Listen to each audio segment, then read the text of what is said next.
guys, welcome to another video. Today we are talking about vascular endothelium. What's that, you ask? It's just a fancy term for the deepest layer of blood vessels. Why are we talking about this? Don't they just store blood? Well, it's so much more complicated than that. Like most things in our body, they are involved in homeostasis and are vital to our survival. What are those tubes in our body known as blood vessels for?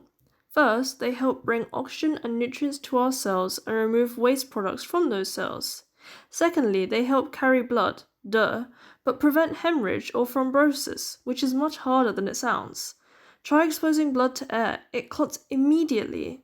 Thirdly, they help maintain a steady head of perfusion pressure. We'll explain why this is important later in the video. There are two main types of blood vessels in our bodies, arteries and veins. Arteries are more muscular, and they have much higher pressure to push blood to smaller arteries.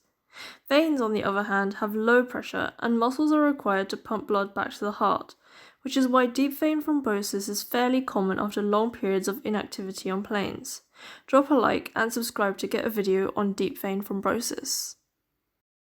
There are many hormones that affect the functioning of the heart, and yes, we do mean to say that not all hormones just make you act really emotional in your teenage years. Instead, some hormones cause your blood pressure to rise by increasing salt retention. These hormones are called angiotensin II and aldosterone.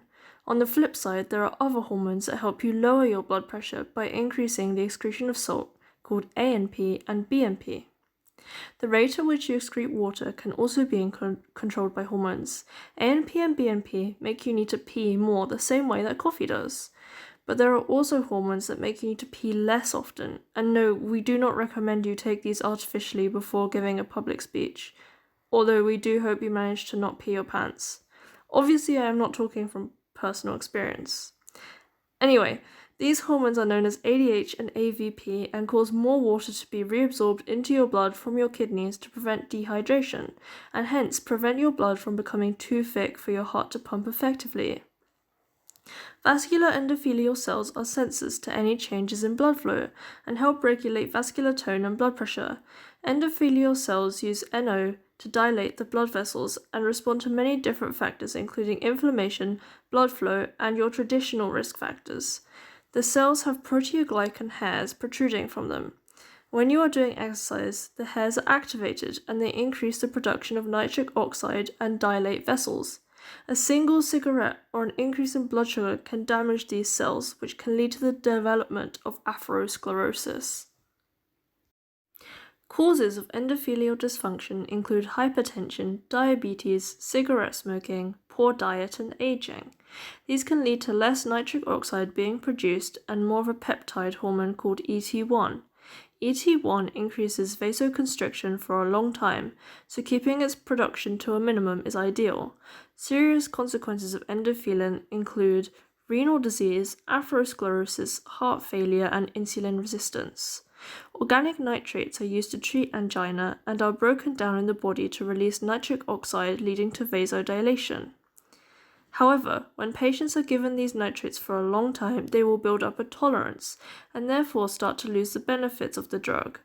Nitrosophils, on the other hand, can be used instead for long periods of time. Everything we have said about endothelial dysfunction may sound a bit scary, especially if your lockdown habits have been less than perfect, shall we say. But not to worry, endothelial dysfunction can be reversed through diet, exercise, and new drugs. Getting lots of exercise, eating a healthy diet, and reducing inflammation are all great ways to reverse endothelial dysfunction. And the news gets even better. Even though we encourage you to follow a healthy lifestyle instead of relying solely on drugs, reversal of endothelial dysfunction is a key area being targeted for drug development due to the wide array of nasty diseases it can lead to. For example, hydrogen sulfide has now been proven to be effective at reversing endothelial dysfunction in mice. Thank you for watching this video.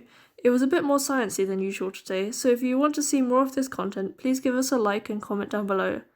And if you don't want to see more of this content, please also comment down below and subscribe to see if our next video is more appealing.